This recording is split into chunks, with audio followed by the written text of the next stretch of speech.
Well, today she's a scientist, explorer, wildlife correspondent, anthropologist, and inspirational speaker. In fact, that's why she's in Omaha to speak tonight at the Holland Center. It's what Mireya Mayor did before she did all of that. Her younger years, when she found her true calling. It's a truly unique story, Yeah, Mike. it is. Mireya is here this morning. Welcome back to Omaha, Mireya. Nice to meet Thank you. It's nice to be back. Yeah, no, when you say back, because you worked at the zoo. I did. Here in I was Omaha. doing genetics research at the zoo. And I don't know how many people know that, but they have one of the top labs in the country. It's amazing. Yeah. People in Omaha are very familiar with what goes on there at the zoo. When were you here?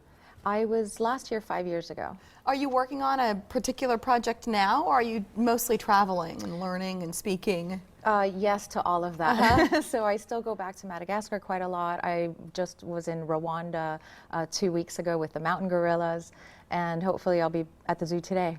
Wow. So all that, but you were an NFL cheerleader. How do you go from NFL cheerleader to what you're doing today? It's not the typical scientist route No, at all. it's not.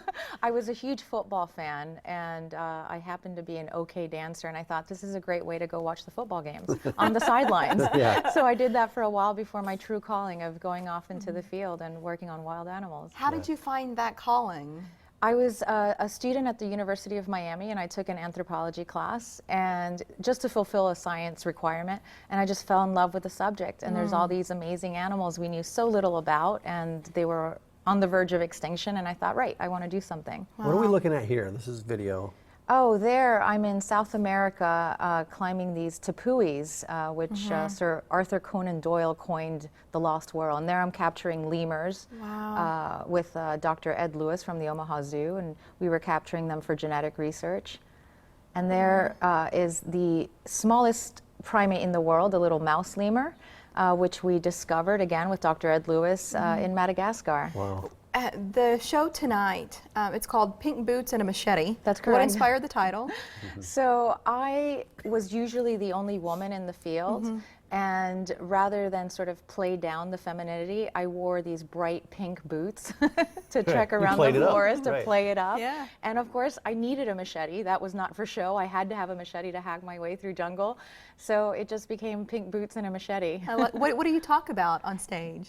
Well, I talk about my sort of atypical journey into being an explorer for National Geographic, having once been an NFL cheerleader, and also being the daughter of Cuban immigrants. I was, super overprotected. I wasn't allowed to go camping as a kid, and then share some of the wildest, most amazing stories in the field and behind the scenes of the filming. Well, you mentioned those wild, amazing stories in the field. Can you share any with us this morning? I'm sure you're going to talk about it tonight, so I don't want you to give away anything. I will. I won't give it all away, but I talk about being chased by elephants. There's some pretty amazing footage of me being charged by a 400-pound silverback, diving in the depths of the ocean with great white sharks, and then of course that climb that you just got a sneak clip of. How fast are elephants? I feel like I could outrun an elephant. You cannot outrun an elephant. How fast can they they're run? They're really fast. I mean, Are for they? how massive they are, you don't expect them to be that fast. Yeah. And actually, when they come at you, you realize, you better climb up a tree really quickly. So I cannot outrun one. Well, you might. We hope you can. Is that the scariest moment, or if you look back on all of your experiences, is there something else that was even more terrifying? The scariest moment was probably not animal related, but I was in a plane crash in Congo. And that was definitely by far the scariest moment of my life.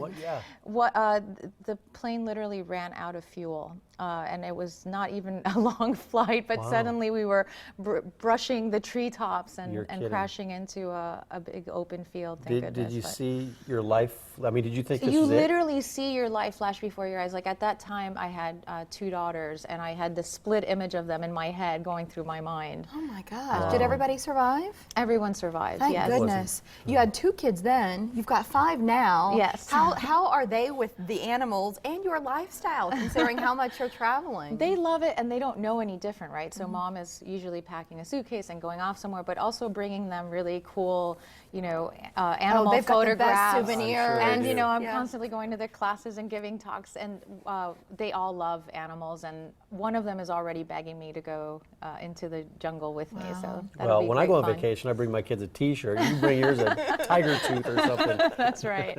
That's awesome. And to see them inspired by your story Do you find that adults are also inspired as you share from one dream to the next, and that you've reinvented yourself a couple of times? And that's sort of the key message of my talk is, dream big and dare to dream anything, and it's possible. Don't limit yourself or pigeonhole yourself in any one way. And it was important for me that my kids knew that when I became a mom. Yeah. I thought, I'm just going to keep doing it. Pink Boots and a Machete is what it's called tonight. Who should come to this? Everybody. Is that for all ages? For all ages, absolutely. In fact, I get lots and lots of letters from kids as well who want to learn more.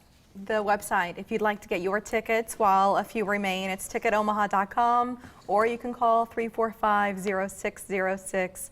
Mireya, welcome back to Omaha. And it's a real pleasure to meet you. Thank you. I Likewise. wish we had more time. Thank Great you. stuff. I know. Thanks so much. Thanks a lot for coming. It said organ donation has the power to save lives. Next, a woman who knows that's true. In this Travel Tuesday, we'll head to South America at 9:26. The must-see cities and places.